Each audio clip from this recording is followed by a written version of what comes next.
Bueno, es un gusto presentar en este tramo del programa a Jorge Altamira, quien es un militante trotskista de dilatada trayectoria. Habíamos recién referenciado algunas notas sobre su pasado, ¿no?, vinculado a estas corrientes y, bueno, Jorge comenzó su militancia a fines de los años 50.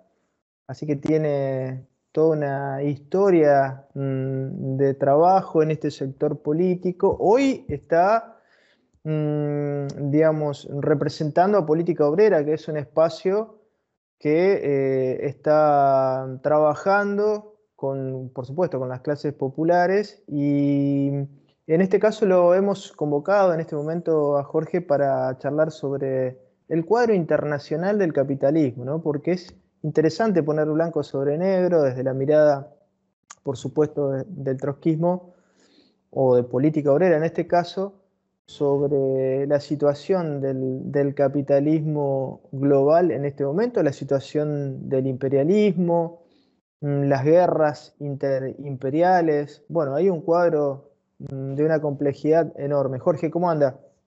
¿Qué tal? ¿Cómo está? Buenos días. Gracias. No, gracias a usted por su generosidad, por estos minutos y cómo podríamos conceptuar esta situación del capitalismo global en este momento, Jorge. Bueno, mire, aunque las cosas son indudablemente complejas, uno las tiene que simplificar. Dice.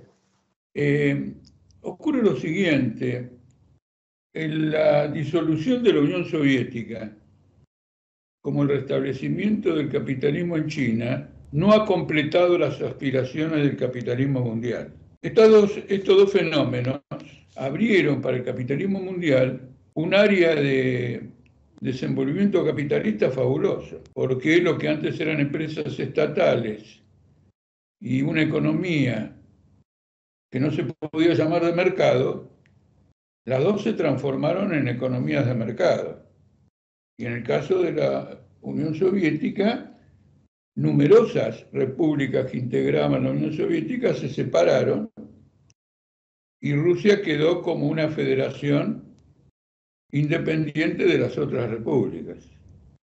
Es decir, la apertura que esto significó para el capitalismo, tomado en su conjunto, fue extraordinaria.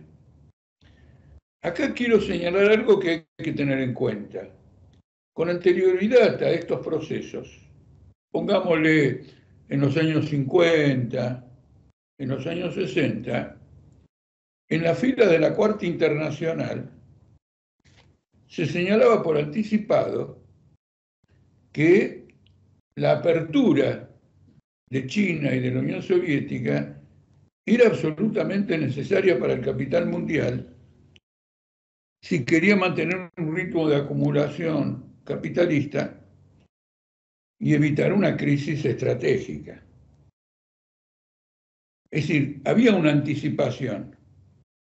Por lo menos había un estudio de la situación, Jorge. ¿Cómo? Por lo menos había un estudio, una hipótesis ahí a trabajar. Claro, es decir, eran dos países tremendamente importantes que se habían retirado del mercado mundial como consecuencia de procesos revolucionarios. Nadie abandona por completo el mercado mundial, Seguro. por más estatizada que esté una economía, etc. Pero implica un salto en cualidad.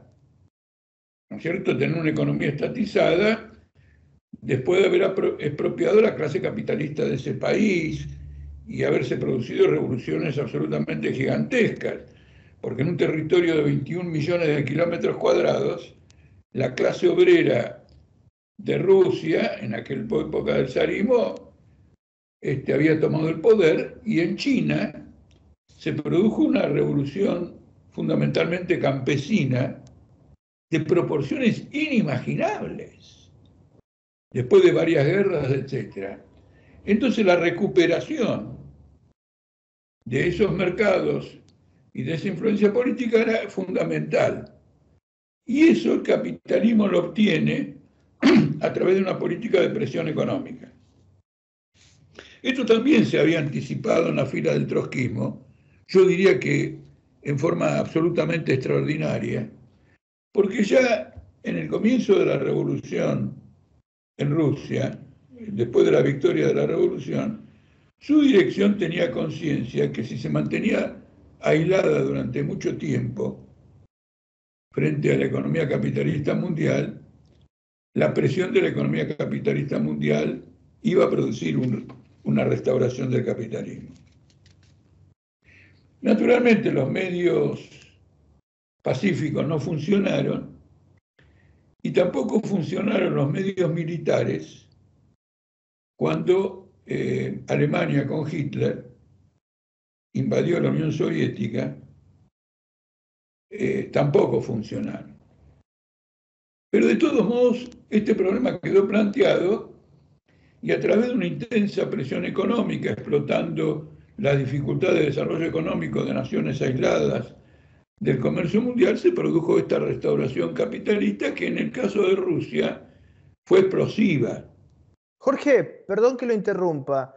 ¿Qué rol ocupa para usted, si ocupa un rol, la crisis de la productividad de la Unión Soviética en su caída también, ¿no? Anexando o poniendo sobre la mesa lo que usted estaba diciendo también. Pero eso es producto del aislamiento internacional.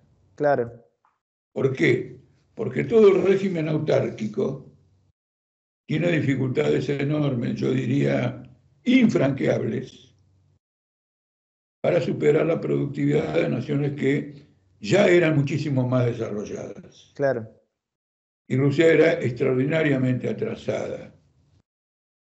Este era un problema muy importante, daría para otra charla, porque Sin sobre esta dudas. cuestión se discutió mucho en la Unión Soviética y fue una de las grandes divergencias entre Trotsky y Stalin, no solo en términos políticos, sino también en términos de política económica.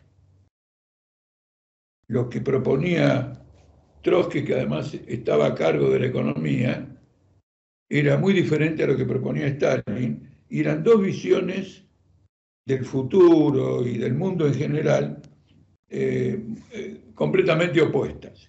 Pero nos vamos muy atrás si entramos en eso a partir de su planteo inicial sobre la situación. Sí, sí. Lo que quiero decir con esto, lo que quiero exactamente señalar, es que la evolución que ha tenido esta restauración, la apertura al capital mundial, fue insuficiente desde el punto de vista del capital mundial. Qué voracidad. Sí, fue insuficiente. Por ejemplo, le doy dos desarrollos diferentes pero importantes, pero ejemplificadores.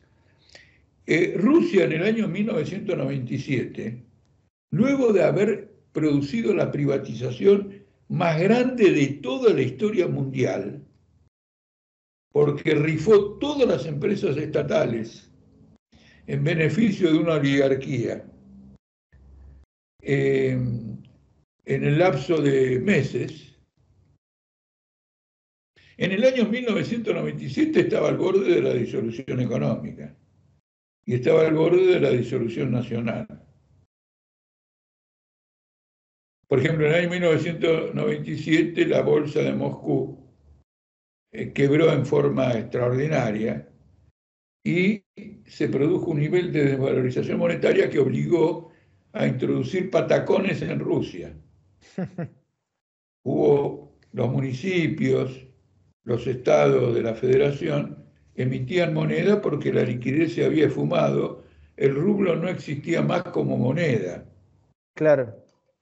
Frente a eso hubo una reacción del aparato de seguridad de Rusia, que puso a Putin como su hombre para reconstruir el Estado y que se transformó, digamos, en una autocracia política que frenó ostensiblemente esta disolución y estableció un conjunto de defensas de la economía rusa. Una vez que las estableció, Rusia misma, Putin mismo, buscó integrar el directorio capitalista mundial y fue entonces incorporado al G7 que pasó a llamarse G8. Claro, pero eso de alguna manera también colisiona, Jorge, con las apetencias de la OTAN, ¿no? Porque de alguna manera una fuerza ahí en No, Eurasia no, fuerte, no. No, en ese momento él propuso el ingreso de Rusia a la OTAN. claro, Con lo cual había un diseño, en contraste con lo que ocurre ahora, claro, ahí está. había un diseño, integrar el Directorio Económico Mundial, ingresar a la OTAN y formar parte del elenco de naciones que maneja la economía mundial. Esto era una contradicción en sí mismo, porque introducía un nuevo competidor en la economía mundial que perjudicaba a los actores relevantes y por lo tanto era un compromiso que no podía funcionar. Claro, era, digamos, de alguna manera el precio que tenía que pagar a Occidente frente a otro escenario como el actual, ¿no? Claro, de todos modos, acá hay un concepto más amplio y es que bajo el capitalismo muchas veces las mejores soluciones son las soluciones pacíficas. Cualquier teórico puede demostrar que el capitalismo es lo suficientemente fuerte como para imponer sin guerras sus planteamientos a naciones más débiles, en este caso a Rusia. Pero en la realidad el capitalismo no funciona de esa manera. Esto es muy importante, es una de las cosas que aprendí siendo muy jovencito en materia de economía. Las contradicciones en la economía mundial se resuelven por la fuerza. Lo otro es hipotético, lo otro es académico. ¿Se entiende? Claro. Lo otro revela un pacifismo que en la economía mundial capitalista concreta, donde rivalizan fuerzas poderosas, no se resuelve de esa manera. Jorge, es evidente lo que usted dice, aunque muchas veces no está sobre la mesa. Son fuerzas asimétricas. Si uno los mide en el norte-norte o norte-sur, o sea, hay asimetrías constantemente, luchas de poder. Ocurre lo siguiente, cuando yo digo por la fuerza, quiere decir que se ejerce la fuerza para imponer. Si esa fuerza es suficiente, imponen su voluntad. Y si no es suficiente, se arriba un compromiso. Claro. Ese compromiso queda sujeto a la evolución ulterior y si ese compromiso es inestable, se vuelve una solución de fuerza. ¿Me explico? Sí, sí. Con esto lo que quiero señalar es que no hay cosa más inestable, anárquica, disruptiva que el funcionamiento del capitalismo normalmente. Es decir, no es un sistema que tiende al equilibrio, sino que tiende al desequilibrio.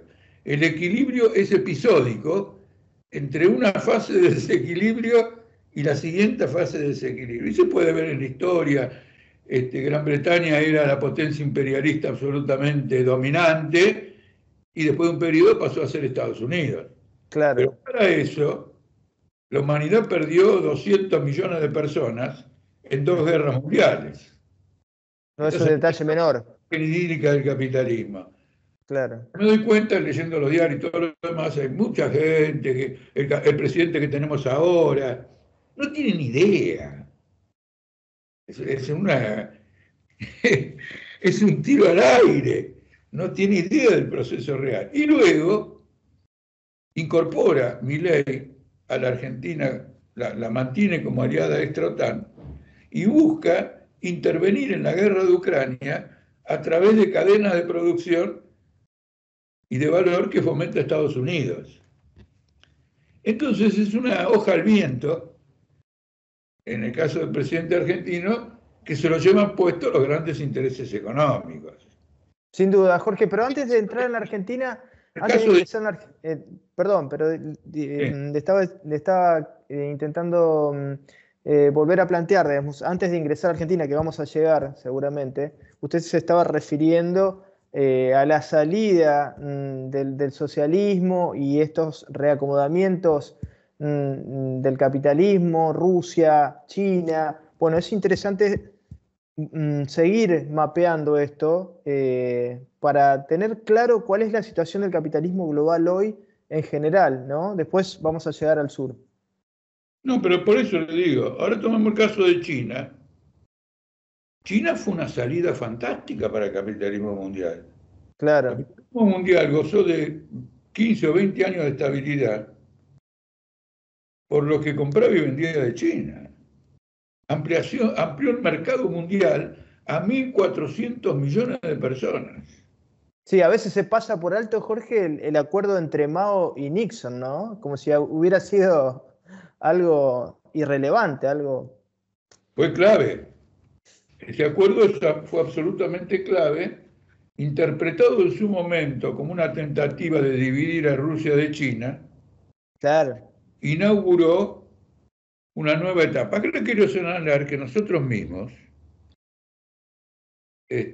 algo que reivindico mucho, cuando en el año 1982, con Margaret Thatcher en Gran Bretaña cedió Hong Kong a China, toda la izquierda mundial dijo, viva China, que recuperó sus Malvinas.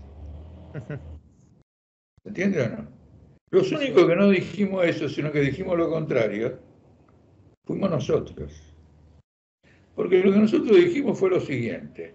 Si el centro de capital internacional es la más importante de Asia pasa a la soberanía china, China ya no es, ya no, es un país capitalista.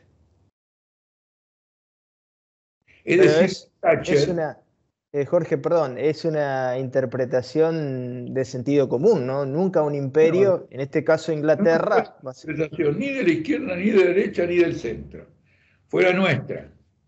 Lo tengo perfectamente claro porque advertí ese problema, como ahora cuando fuera de cámara hablamos de Macron y comentábamos que los artículos míos señalé que el desarrollo que se está produciendo ahora era el que yo había señalado ahí. La afirmación es sorprendente porque Hong Kong es muy pequeña claro, y China es enorme. Ahora, Hong Kong es el centro financiero más importante de Asia. Quiere decir que China pasaba, el Estado chino pasaba a ser el protector del centro financiero capitalista más importante. Quiere decir que se iba al capital, se embarcaba hacia el capitalismo China. Y por eso Margaret Thatcher hace un acuerdo. Porque si hubiera sido Malvinas, China la toma y establece en Hong Kong el régimen que hay en China, que estaba claro. estatizado. No, una vez que toma Hong Kong, impulsa el régimen de Hong Kong adentro de China. Y nace la bolsa de Shanghái, y la entrada de capitales, y el mercado, y el desmantelamiento de muchas empresas estatales. Inaugura un proceso capitalista que en el paso de China la ha transformado en una potencia mundial. Y en este sentido se transforma en concurrente o concurrente de los Estados Unidos. Es decir, Estados Unidos aprovechó todo ese desarrollo, donde le vendía lo más caro a China, y China le vendía zapatillas por su mano de obra barata, y ahora China vende supercomputadoras. Entonces usted acá tiene de nuevo, bajo una forma diferente a la de Rusia, este problema de la competencia mundial y del cierre de esos mercados, no porque dejaron de ser capitalistas, son más capitalistas que nunca, pero ya el capital mundial no puede entrar ahí como si quisiera. Entonces ustedes tienen el estallido de esta guerra. En general se habla de razones geopolíticas como causa de la guerra. Eso supone, para el que habla de esa manera, que las guerras tienen en cuenta la dominación política y territorial. Por lo tanto, están en la cabeza de los líderes estatales y sale de la cabeza de ellos. No. Domina la economía. lo que impulsa la guerra es la expansión del capitalismo hacia nuevos lugares, y cuando todos los lugares ya están ocupados, a una redivisión de los lugares ya divididos. Entonces el impulsor de la guerra es la OTAN, porque ella es la que tiene la dinámica. Es la que tiene la dinámica de la situación. La Unión Europea y Estados Unidos son el eje del capitalismo mundial. Los otros son advenedizos. De manera que el que impone una dinámica, y bueno, y los que enfrentan a la OTAN o están enfrentados en este momento, lo hacen en función de sus propios intereses capitalistas. Claro. No es como cuando Rusia, después de la toma del poder por los bolcheviques, sufrió una invasión de 14 naciones extranjeras. De un lado había intereses capitalistas, las 14 naciones europeas. Del otro lado, desde el punto de vista bolchevique, estaban los intereses de la clase obrera. Claro, claro, claro. No un rival capitalista. Hoy es un rival capitalista, José. Hoy es un rival capitalista. Relativamente porque no pueden, son muy débiles todavía con respecto a la importancia que tiene la OTAN. Cuando estos países alegan queremos un mundo multipolar,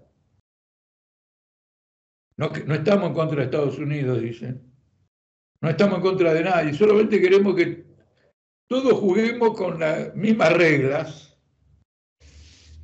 En realidad están diciendo que la guerra va a continuar, porque para quebrar el mundo unipolar de Estados Unidos y establecer el multipolar, van a ir a la guerra. Ahora, sin dudas, Jorge, pero además esto nos obliga desde el sur, ahora entramos también en la cuestión del sur, nuestro lugar en el mundo, en que estas disputas interimperiales, interhegemónicas o entre las distintas hegemonías del capitalismo mundial, también impactan en el sur, ¿no? Se suele escuchar aquí, bueno, el mundo se está reconstruyendo la multipolaridad, un mundo con distintos actores centrales, pero esto desde el punto de vista de la clase obrera y de los intereses de los argentinos, ¿qué representa, no? Porque hay que leerlo en esa clave. No, por supuesto, indudablemente.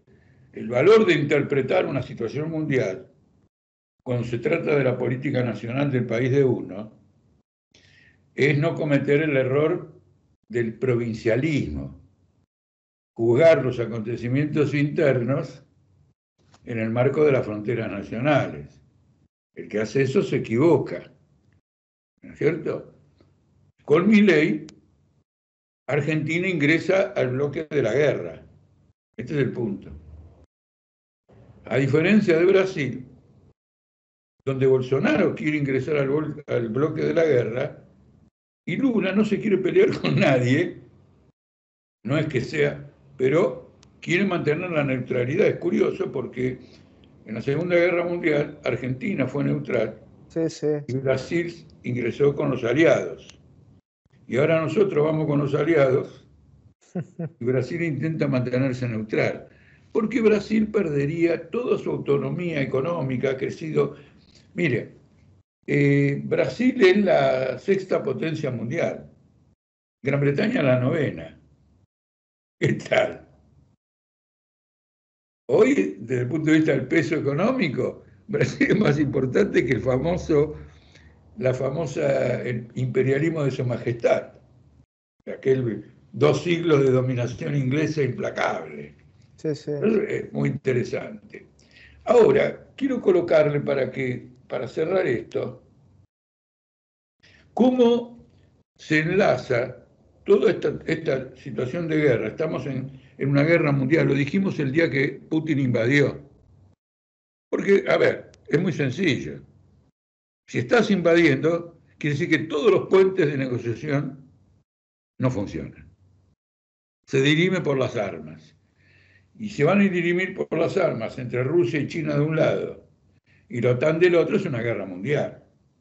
Y abre el camino para otras guerras, como la que está llevando adelante Israel contra el pueblo palestino.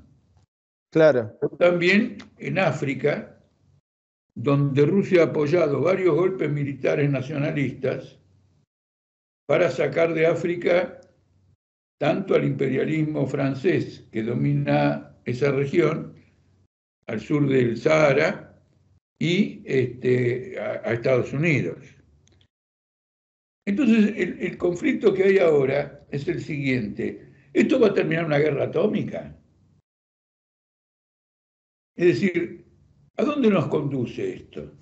Bueno, el peligro de una guerra atómica existe. El que lo niegue es un torpe. Primero porque se están construyendo armas y misiles todo el tiempo y algún propósito tienen. Claro. Los estados mayores ya tienen identificado cómo van a atacar con armas atómicas a sus rivales. Yo he leído una barbaridad sobre eso. Incluso vi cosas locas. Tanto en Estados Unidos como en Rusia hay teóricos favorables al primer golpe, es decir, atacar primero, con armas atómicas. Es la idea de que el pánico que van a producir van a frenar que el rival conteste con armas atómicas, que rápidamente va a buscar, que son cosas locas, pero quiero decir, están en el escenario, se discuten. Bueno, de alguna manera eso es lo que pasó en Nagasaki e Hiroshima, Jorge, ¿no? Ya ocurrió en el ataque a Hiroshima y está presente. Pero lo que está buscando por ahora los bandos en guerra, en el caso de Rusia y de Putin, como de China, es arribar a un compromiso por inestable que sea.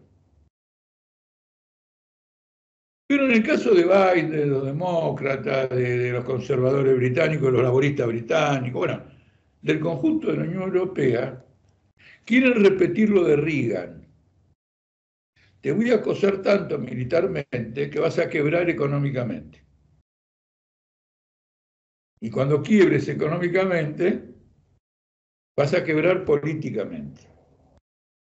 Biden lo dijo al comienzo de la guerra, cuando señaló que pensaban llegar a Moscú, la OTAN. Él lo dijo.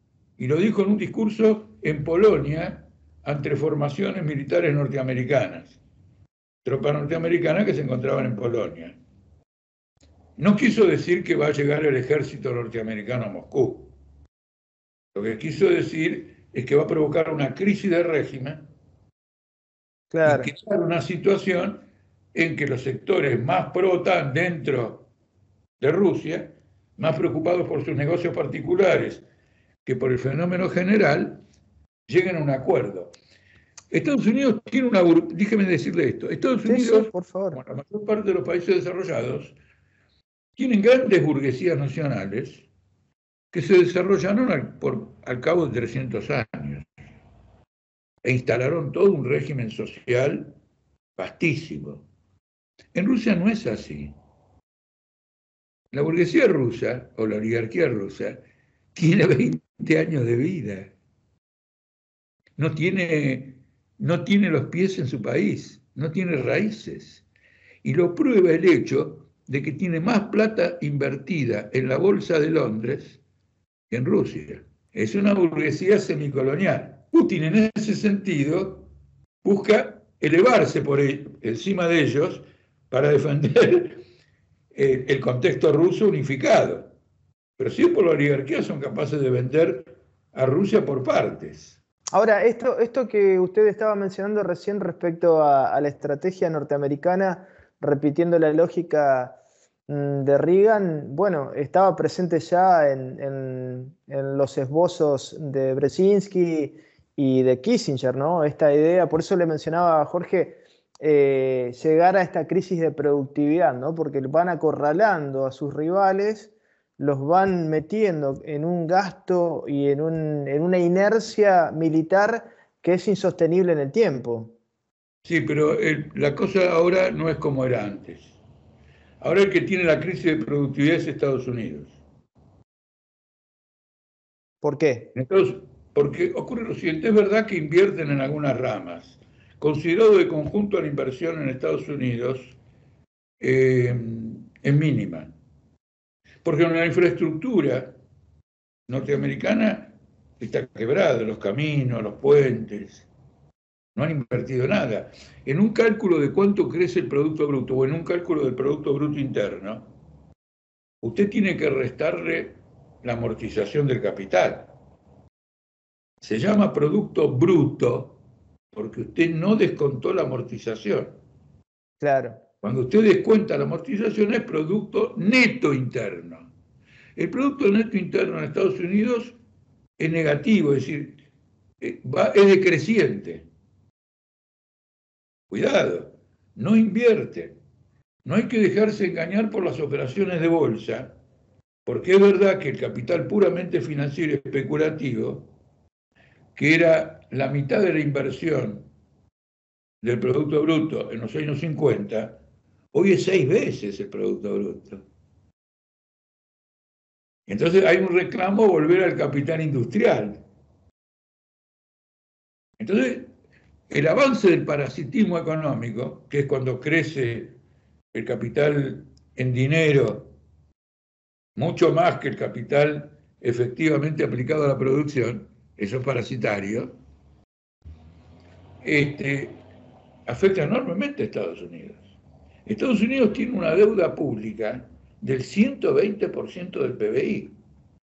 Antes de la guerra, hace 7 años, tenía una deuda pública del 40%. Eso explica, Jorge, eso explica la posición política y la construcción de un fenómeno como el de Trump también, ¿no? Que representa a los sectores industriales y desplazados, de alguna manera, del centro. Exactamente. Trump considera que todas estas guerras desgastan más a Estados Unidos y que Estados Unidos, para ir a una guerra victoriosa, tiene que volver a ser la potencia que fue en materia industrial, etc. Y ahí va a ir a la guerra. Él es antichino, él cree que hay que eliminar a China. Pero dice lo siguiente, si nosotros tenemos que eliminar a China, ¿por qué gastamos plata en Afganistán? ¿Por qué gastamos plata en Irak? ¿Por qué gastamos plata acá? ¿Por qué gastamos plata allá? Nosotros tenemos que tratar de recuperar, porque somos una potencia en decadencia, para poder enfrentar este desafío. Y entonces acá se combina un fenómeno que es explosivo, y es que las potencias en decadencia que emprenden aventuras militares o procesos militares, fatalmente concluyen en el fascismo interno. Porque la población ya no tiene condiciones de sustentar económicamente la guerra. Su nivel de vida retrocede. Esto ya lo planteaba Trotsky hace tanto tiempo, ¿no?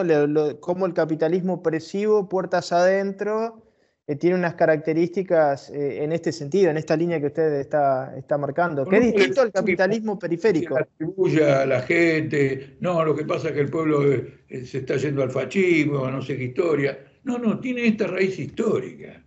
Claro. Después las poblaciones tienen que hacer frente, con la conciencia que tengan, a esta deriva. Y ahí la importancia de los partidos políticos revolucionarios, socialistas, en hacer comprender cuál es la raíz del problema. Claro. Lo curioso, Jorge, ya que lo menciona Trump también, que estamos hablando de Trump, es que, bueno, Trump tiene esta línea, que es una línea desde su posición de país imperialista, como dirigente de un país imperialista como Estados Unidos, y bueno, y Milei, de este lado, de alguna manera, se quiere vincular a la figura de Trump, ¿no?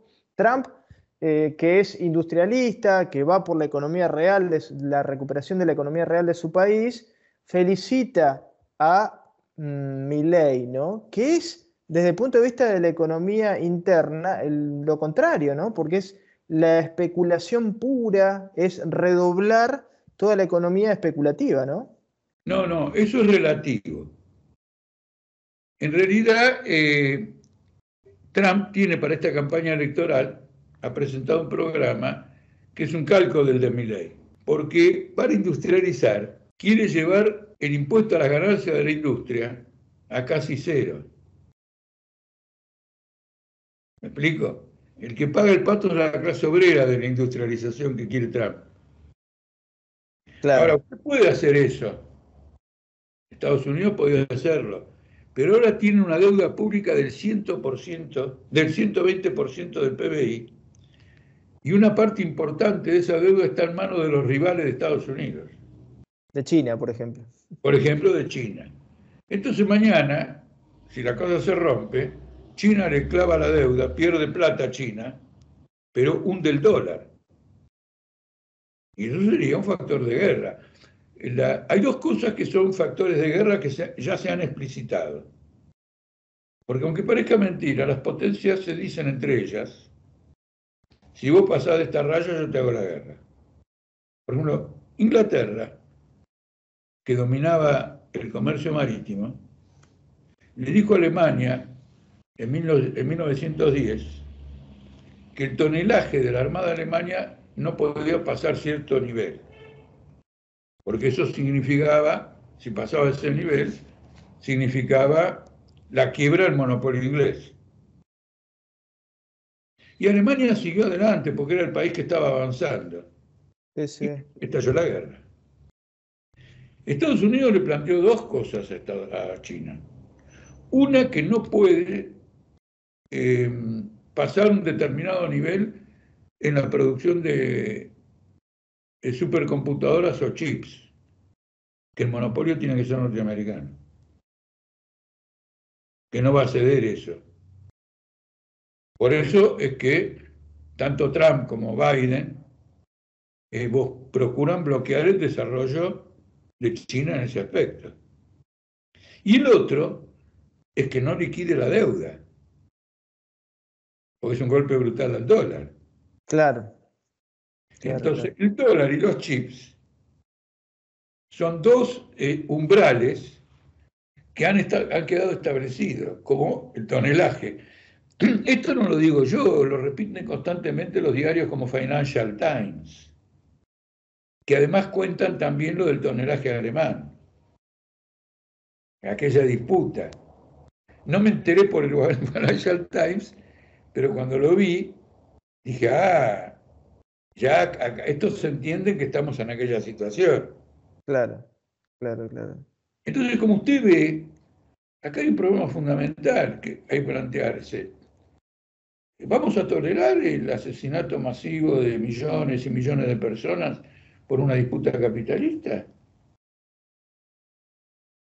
El socialismo tiene que ser reivindicado ahora para terminar con lo que Milei considera tan hermoso, que es la competencia capitalista.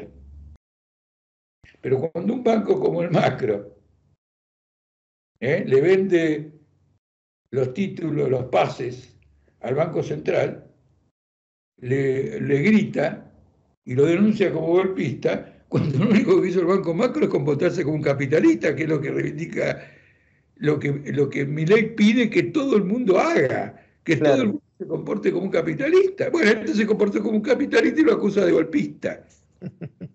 Esto es una señal de la quiebra de la experiencia de Milei, porque la manifestación más clara de la quiebra de un gobierno, que anticipa la quiebra del gobierno, es cuando se rebela contra sus propios postulados. ¿Se entiende? Por ejemplo, bajo el peronismo, con los Fernández, Alberto y Cristina, la pobreza creció una barbaridad. Y su postulado es que como ellos son nacionales y populares, no van a empobrecer al pueblo.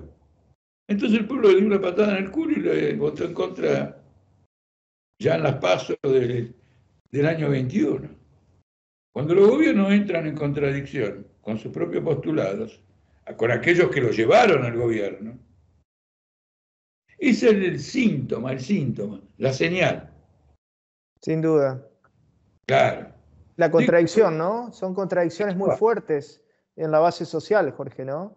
Y frente a estas contradicciones enormes, Argentina, usted ya que mencionó el tema de la pobreza crece 7% acumulativo anual desde el ingreso de esta etapa de economía especulativa, si podemos sintetizarlo de alguna manera, ¿no? Como momento histórico, ¿no? En la salida de la sustitución de importaciones y el ingreso abrupto a una etapa de especulación total en Argentina, o casi total, conlleva un 7% de crecimiento acumulativo anual de la pobreza desde 1975-1976.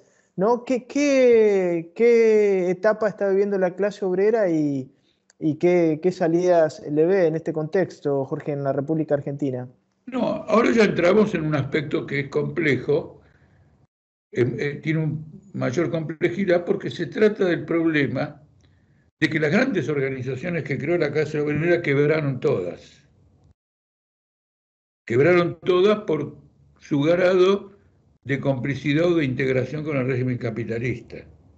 Por ejemplo, las internacionales socialistas, Sí, sí. los partidos comunistas, las burocracias sindicales. La clase obrera tiene que reconstruir su programa histórico.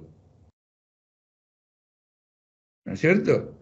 Es como si un hombre llega a los 80 o a los 70 y dice, bueno, ahora tengo, a la luz de una serie de crisis y quiebras, tengo que empezar de nuevo. Y esa es una tarea compleja porque hay una crisis de programas y de ideas. Por ejemplo, para dar un ejemplo en Argentina, la burocracia sindical patea para el lado de Milei. Por ejemplo, yo doy un ejemplo Sí, sí. fácil de entender. El convenio de la Unión Obrera Metalúrgica, de su rama siderúrgica, venció en noviembre. La Unión Obrera Metalúrgica no le ha podido imponer un convenio colectivo de trabajo a Techín. ¿En cuánto ya? 8 meses. No es que imponerle un aumento, imponerle cosas absurdas o no absurdas, pero de gran alcance histórico. Sí, sí. No, que simplemente ajuste el salario por inflación, que de noviembre a ahora fue del 70%. Claro, también está el problema, Jorge, no se puede desconocer de las bases sociales, que está ligado a lo que usted decía, el clima de concientización de la época, el clima cultural de la época, porque por más Sí, que la dirigencia sea vanguardista, pero hay es difícil si la base social, que cuando te tocan el 70% del salario, sí, es decir, se terminó el clima cultural. La Unión Obrera Metalúrgica no le ha podido hacer, no ha querido de ninguna manera hacer una huelga, ocupar la fábrica, actuar por algo tan elemental como, che, mirá, venció el convenio en noviembre, tenemos que renovarlo. No es que pedían, por ejemplo, 6 horas de trabajo, ¿me explico? sí, Sin, sí. sin afectar salarios, grandes reivindicaciones. No, la renovación del convenio colectivo de trabajo. Eso de un lado. Y de otro lado, los partidos de izquierda en general están apoyando a la OTAN. Bueno, se vio en Francia, Jorge, en esta coalición que apoya a Macron, ¿no? Entonces usted mire el hundimiento, porque en esa coalición está el Partido Socialista y el Partido Comunista. Sí, sí, que apoyan la guerra contra Ucrania, o sea, la guerra de Ucrania. Es una pelea de la democracia contra la autocracia, Claro. pero en el fondo defendiendo los intereses del capitalismo francés. En cambio, por ejemplo, en otras guerras, por lo menos los partidos comunistas desarrollaban acciones de masas inmensas contra la guerra, siguiendo la línea de Lenin en Rusia. Entonces usted tiene una crisis de dirección, Enorme. por dirección no solo el liderazgo. Detrás del liderazgo, programa, Un programa, claro, una crisis programática. todo el concepto integral de lo que es dirección. Claro, claro. Una crisis de dirección. Por ejemplo, acá mismo en Argentina, en estos meses, el Frente FITU ha ido detrás de la burocracia de la CGT. Inclusive fue un acto el 1 de mayo, donde no salió ni siquiera un dirigente de la CGT a ver a la gente que había manifestado, porque estaban discutiendo dentro de la sede con Kicillof. Entonces están buscando pequeñas ventajas parlamentarias y planteamientos como el que yo desarrollé hoy con usted, estoy aquí, Sí, sí. como catastrofistas. Es decir, de alguien que por alguna pulsión ve la catástrofe alrededor de la esquina. Ahora, qué difícil es hacer política, Jorge, sin diagnóstico y sin programa. O sea, es casi... Exactamente. Ocurre eso. Y sin embargo, nosotros en nuestro análisis hemos afinado tanto el análisis que distinguimos cada etapa del desarrollo de esta catástrofe. Por ejemplo, yo el otro día escribí en qué términos se van a poner de acuerdo Putin y Trump para parar la guerra de Ucrania. Y yo que digo que esta es una guerra producto de contradicciones insuperables. Pero probablemente lleguen a un acuerdo, porque lo necesita Trump para reconstruir la posición de Estados Unidos. Y después ir a la guerra. No me contradigo. Se entiende, nuestra corriente política tiene... Yo estoy muy satisfecho por los compañeros que integran nuestra corriente política, en el sentido que tienen el dominio de las contradicciones. No, no lo lineal. Lo lineal no existe. No existe. Ni para adelante ni para atrás. Los que quieren ir para atrás no van a volver al punto de partida. ¿Se Es entiende? irreal. Claro. Entonces, como usted ve, hay una gran crisis de dirección que no se va a resolver gradualmente con una comprensión mayor de las cosas, porque todo es muy avanza a saltos, sino que se va a resolver en términos de, o mejor dicho, va a empezar a cambiar, no a resolver, ya es una palabra mayúscula, resolver, un cambio de tendencia en el movimiento obrero a partir de las explosiones sociales. Por ejemplo, lo de Francia es muy interesante. ¿Por qué? Porque Francia está al borde de una explosión política. Macron no puede pretender seguir gobernando por el resto del periodo parlamentario, porque los demás no logran formar coaliciones. Él no puede negarle al nuevo Frente Popular el derecho a formar gobierno. Claro. En un país parlamentario, donde nadie tiene mayoría, pero hay uno que está delante de los demás, el presidente convoca al partido que sacó más votos y le dice formar gobierno. Si después no puede formar gobierno, invita a otro. Entonces Macron no puede y no quiere invitar al Frente Popular. Quiere dividir al Frente Popular. Con lo cual, no ha investido un nuevo gobierno. Y ha habido elecciones. El tipo está ignorando las elecciones. Ahora vienen los Juegos Olímpicos. Entonces no va a investir un nuevo gobierno. Porque hay que hacerse cargo de los Juegos Olímpicos. ¿Dónde queda la crítica a la autocracia rusa, Jorge, no? Va a esperar hasta septiembre. Claro. Una vulneración de los principios representativos brutal. Sí, sí, sí. Francesa no estaba votando a la izquierda. Estaba votando a Macron y a Le Pen. Y ante esta crisis salió en masa a votar un frente de izquierda que no tenía ni programa ni nada, aunque ellos dicen que elaboraron un programa, porque es un frente con muchas contradicciones internas. Lo armaron en 2 días, un frente en 48 horas, nada más que para atender a la súbita situación creada por la disolución de la Asamblea Nacional. ¿No? Pero eso fue suficiente para que en la Plaza de la República se reuniera una multitud que hace mucho tiempo que Francia no ve. Claro. Eso ejerce una presión. Esto termina en una huelga general, no por salarios, no por condiciones de trabajo y no por jubilaciones, sino una huelga política, por el reconocimiento del voto.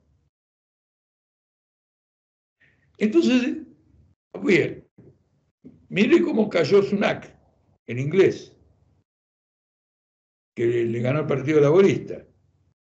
Y ahora el problema es con Alemania, donde vuelve la derecha y la ultraderecha el año que viene. Es un gobierno liquidado este que hay ahora. De gobierno socialdemócrata, Estos terremotos políticos claro. fuerzan a la población a ubicarse, ¿no es cierto? Además tienen una crisis económica muy grande, por ejemplo, Alemania está en una recesión implacable. Sí, sí, por eso el ajuste al sector agrario, Jorge. Ahí está.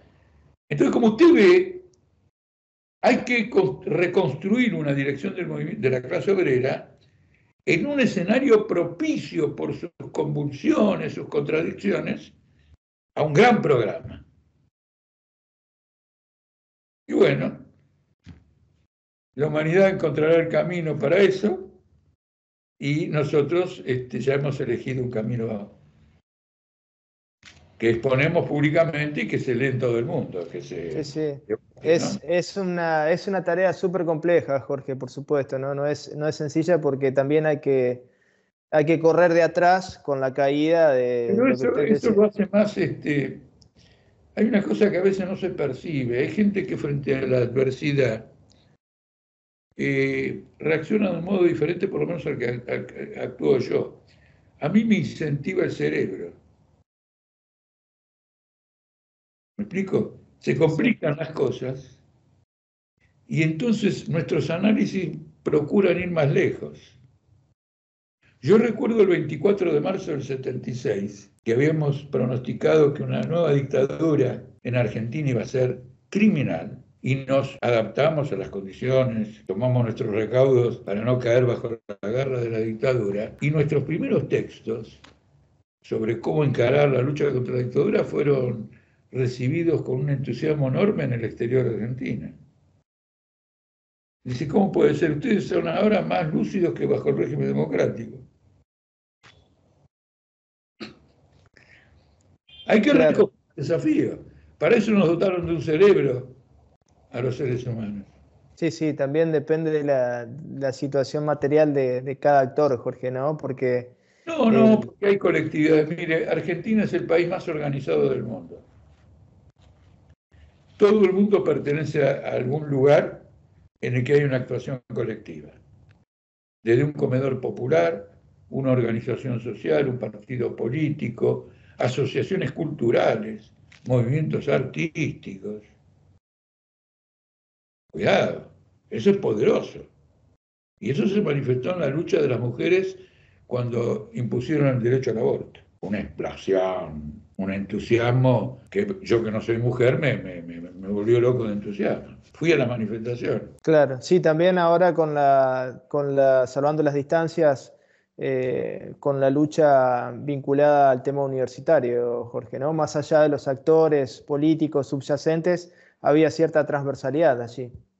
Y ahora se va a reanudar porque ya salió en el diario que no se llegó a ningún acuerdo de nada y no entregan un mango a la universidad, pero Milei viaja por todo el mundo con la plata de los contribuyentes y sin reunirse sin ninguna actividad que ayude al Estado de una u otra manera a mejorar su performance. Jorge, la verdad, le queremos agradecer su generosidad para desarrollar todos estos temas que realmente son necesarios, son importantes y bueno, no son debatidos muchas veces dentro de lo que es el sistema político convencional o hegemónico, por así decirlo, y dentro de los medios hegemónicos. Porque las columnas sobre política internacional en los grandes diarios, bueno, hay que tener en cuenta que los dueños de los grandes diarios no van Claro. a permitir una Pero apertura no, eso como periodística. lo que usted dice lo refrendo al 100%. Pero hay algunos columnistas, generalmente mujeres, que la ven. Por ejemplo, hay una periodista, creo que se llama Corradini, Lucía, creo, de La Nación, que está, no sé dónde está, si en Londres o en París, es una corresponsal, Sí, sí. que sus análisis de la crisis europea son interesantes. Ahora, cuando habla de Rusia y de la guerra de Ucrania, se cae Se cae la estantería. la estantería, es decir, es lúcida muy lúcida, muy bien, yo lo valoro, me gusta que la gente escriba bien y tenga, pero claro, tiene esas contradicciones. Jorge, ha sido un gusto y bueno, ojalá podamos reanudar estas conversaciones en cualquier momento, ¿eh? Bueno, gracias por interesarse desde la provincia de Entre Ríos. De Santa Fe, Santa Fe. Ah, bueno, sos de Entre Ríos porque me dijo Brian. Bueno, somos de la Liga de los Pueblos Libres, si se quiere, ¿no? Así que estamos en el mismo espacio. No, pero creí que Brian me decía que era de Entre Ríos. Bueno, no desmerece que sean santafesinos para nada, aunque yo no soy ni de Newell's ni de Central. No, pero eso es Rosario, Jorge. Acá estamos en la ciudad de Santa Fe. Tienen Colón y tienen Unión. ¿Ustedes qué, de Colón o de Unión? De los dos.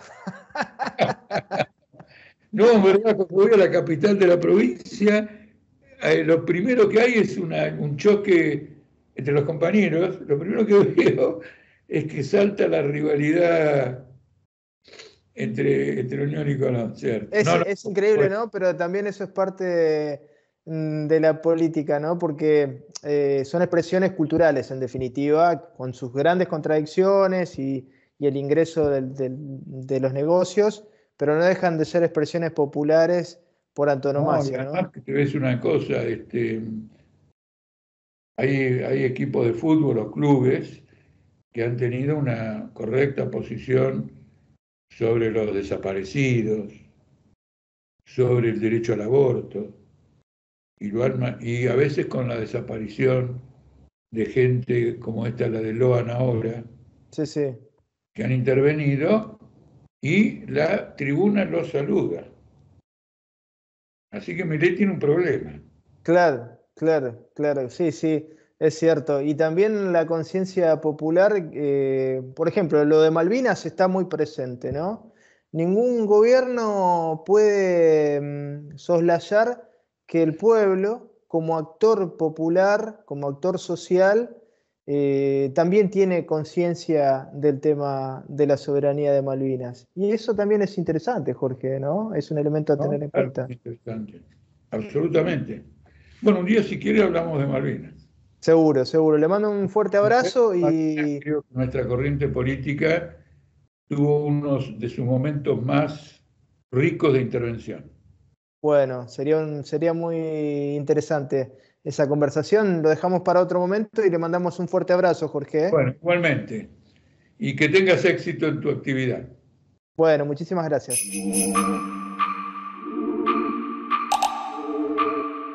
Si sos de acá, de acá, de acá y de acá, y trabajas por acá, paseas, comes, compras acá, cobra tu sueldo en el banco de acá.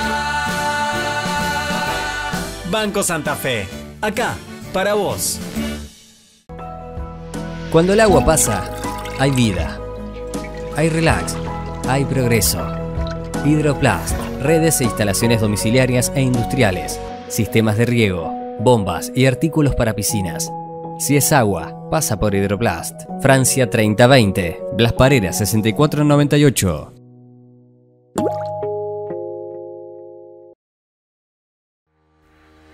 Consejo Municipal de Santa Fe, 150 años. El consejo de todas las voces.